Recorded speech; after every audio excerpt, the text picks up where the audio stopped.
Welcome back to the deep dive. This is where we really try to break down complex research into the key things you need to know. Exactly. And today, we're looking into something pretty important, but often overlooked. Small-scale coastal fisheries. It's a huge blind spot, globally speaking. It really is. We're diving into a specific paper from 2013, a framework for mapping small-scale coastal fisheries using fisher's knowledge, led by Léopold and colleagues. And this isn't just, an academic thing. The goal here is figuring out how we can actually manage these millions of small fisheries. They feed so many people, but tracking them is, well, it's incredibly tough. Right. Without data, you're basically guessing at management. Pretty much. So what was the main aim of this paper? What were Léopold and his team trying to build with this framework? Fundamentally, they wanted to create the first proper framework to map entire small-scale coastal fisheries. And the key bit was using local fishers' knowledge. But not just anecdotes. They wanted to turn that local spatial knowledge into actual quantitative data. Hard numbers for catch size, fishing effort across the whole area, statistically sound stuff. Okay. Before we get into how they did it, let's just establish the scale here. Why is this SSF data, small-scale fishery data, so important but also so scarce? Well, the numbers are just staggering. You've got something like 50 million out of 51 million fishers globally involved in SSF. That's almost everyone. Wow. And they're landing nearly half the world's fish catch, often with pretty basic gear, for local food or maybe small local markets. So hugely important socially and economically. But completely different from the big industrial guys, the large-scale fisheries, LSF. Oh, night and day. LSF boats have all the tech, VMS, vessel monitoring systems, constantly pinging their location, logging catches. It's all georeference data. Right. SSF, it's informal, super varied. Boats don't have that kind of tracking gear. So you get almost no direct observational data. And that leads to big risks, especially somewhere like the Pacific. Huge risks, particularly for overexploitation locally, because nobody really knows exactly who is fishing where and how much they're catching. The Pacific Islands are especially vulnerable. And previous attempts to use local knowledge, maybe with GIS, didn't quite crack it. Often not, no. A lot of older studies would rely on interviewing just a few key informants. Maybe the most successful fisher or the oldest one. And that skews the results if you try to scale it up. Massively. It introduces statistical bias. You can't reliably extrapolate from a few non-randomly chosen people to represent the entire fishing community. So any management decisions based on that, especially spatial ones like protected areas, they're built on shaky ground. Which is exactly the problem this framework was designed to fix. Precisely. To overcome that bias and lack of representation. So how do they actually build this framework? How do you turn someone's mental map of where they fish into solid, usable data for a whole region? They came up with this really quite structured 5-step integrated framework. Yeah. And they tested it properly, too, across 4 different fisheries in New Caledonia in the Southwest Pacific. Diverse ones. Yeah, very. Mud crab, different types of finfish, Spanish mackerel. It showed the approach could work in different contexts right away. Okay, let's walk through these 5 steps. Step 1 sounds crucial. Getting the sample right. Step 1 is stratified random sampling of fishers. This is key. They didn't just ask for volunteers. They first divided up the entire population of fishers based on known factors. Like what? Things like which port they sailed from, the size of their boat, maybe how often they fish, characteristics that, affect their fishing patterns. So you ensure you get a mix, not just the big players. Exactly. You stratify first, then you randomly sample within those strata. It makes the sample robust and genuinely representative of the whole fishery. And their sample sizes were pretty decent, between 14% and sometimes up to 57% of all the fishing units. Okay, 57% is huge. That gives you statistical power. So you've got your representative sample. Step 2, the interviews. You called them map-based interviews. How do you get reliable numbers from memory? Right, so they did these quite detailed face-to-face interviews.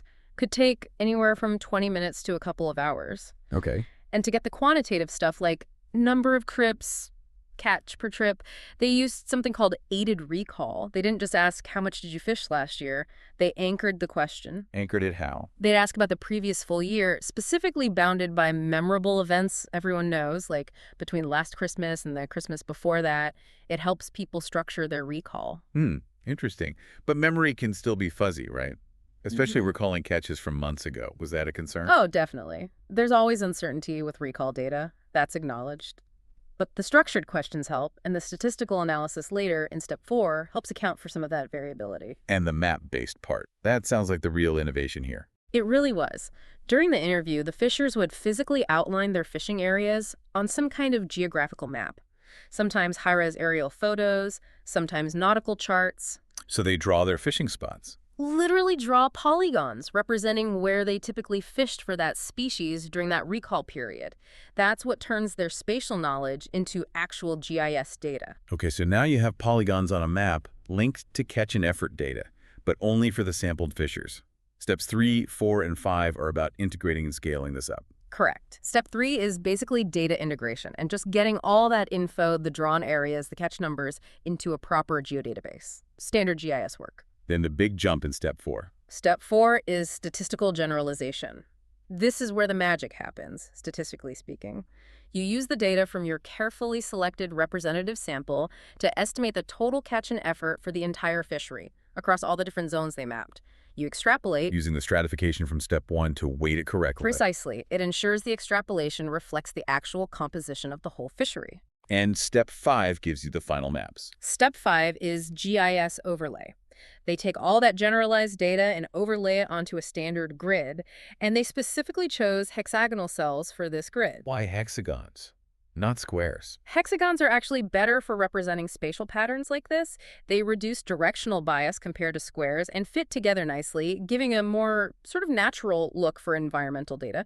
It results in these raster-like maps showing total catch, total effort, and crucially, catch per unit effort, CPUE, across the whole fishing area. Ready for analysis? Okay, this is where it gets really interesting. They've produced these detailed maps from fisher knowledge.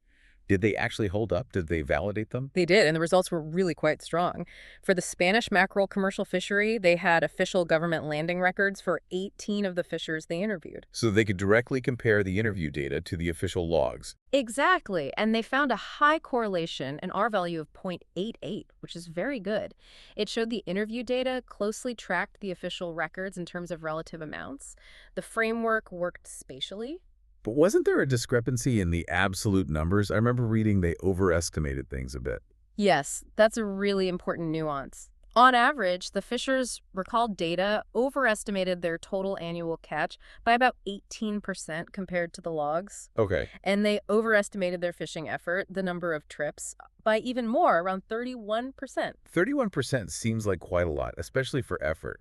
If you're setting rules based on effort, wouldn't that be a problem? You'd think so, but the authors had a really interesting explanation. That 31% difference might actually reveal more about the fishery. How so? Well, official logbooks often only record successful trips, the ones where fish were actually landed and sold. Ah, okay. But when a fisher recalls their entire year's activity, they naturally include all trips, the successful ones and the ones where they came back empty-handed, the prospecting trips, everything. So the interview data captures total effort, while the official data captures just landing effort.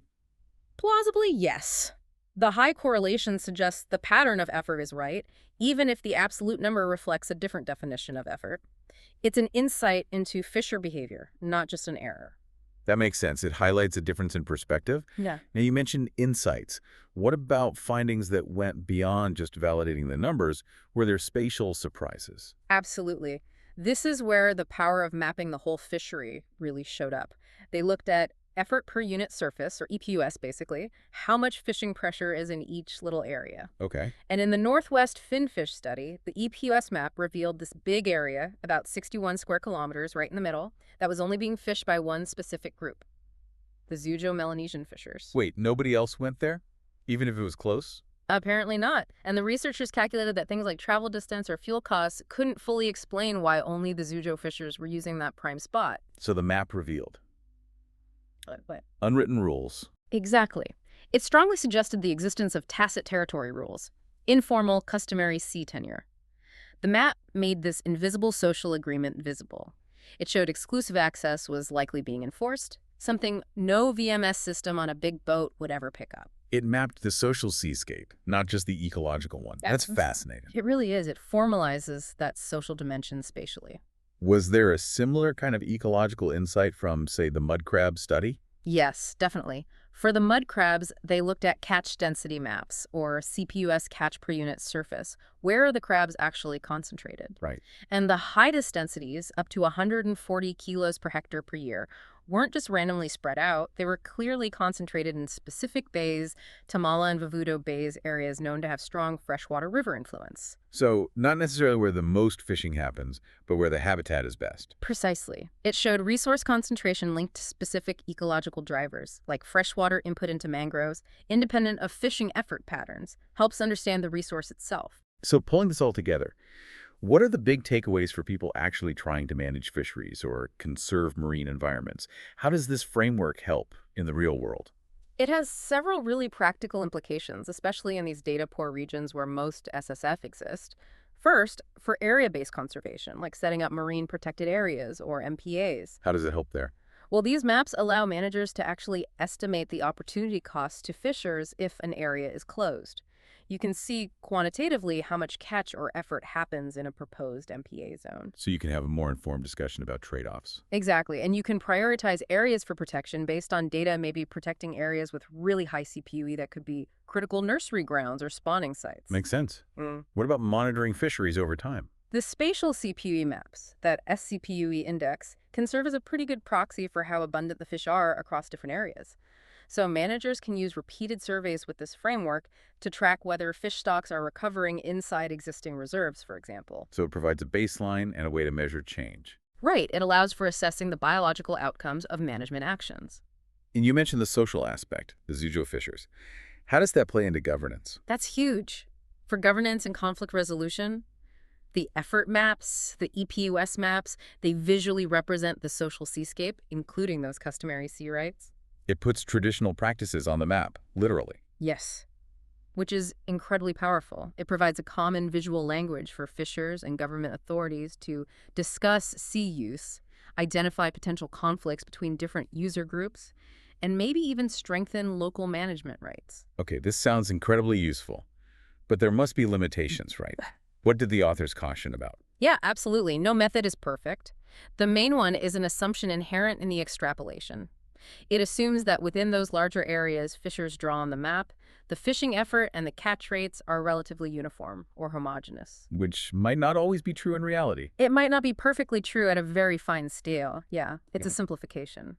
Also, the accuracy definitely depends on the quality of the maps used in the interviews. You mentioned aerial photos worked better sometimes.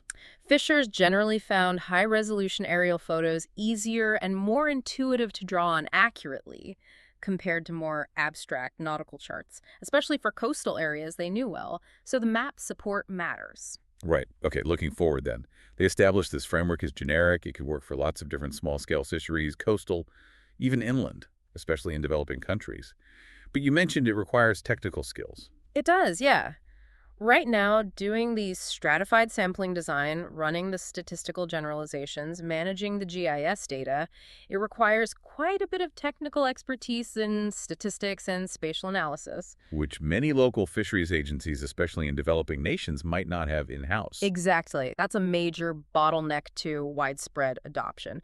So a really key next step is to try and embed this whole integrated process. The 5 steps. The 5 steps into a more user-friendly software tool. Something maybe like the Open Ocean Map software, where the complex stats and GIS stuff runs more automatically in the background. So local teams can actually use it themselves. That's the goal. Make it accessible so local agencies, maybe even fisher associations themselves, can conduct these kinds of mapping surveys without needing external teams of scientists every time. Why is that democratization so important? Because it empowers local actors. If the people on the ground, the ones who interact with fishers daily, can generate and use this information, it fosters local ownership of management. It moves away from top-down approaches and supports co-management. That's vital for long-term success. Makes a lot of sense. It seems like this paper really did manage to bridge that gap, taking existing survey ideas, but generalizing them to create these really quite realistic, precise spatial maps of entire fisheries. I think that's fair to say. It offered a practical way forward for getting a handle on these vital but often invisible fisheries, opening up new possibilities for managing them more effectively and equitably. Okay, a final thought for our listeners to chew on. We talked about how these maps can reveal things like Informal territory rules, maybe fishing pressure that wasn't officially known. How might widespread use of this kind of mapping framework change the whole dynamic, the relationship between small-scale fishing communities and, say, big international conservation organizations? Does it force a different kind of conversation? That's a great question. I mean, when you formally map customary tenure, when fisher knowledge is translated into this kind of verifiable spatial data, it inherently gives those communities more standing, more concrete evidence in negotiations. It could potentially shift conservation from being perceived as something imposed on them to something developed with them, acknowledging their existing rights and practices. It could be transformative. Thank you all for listening.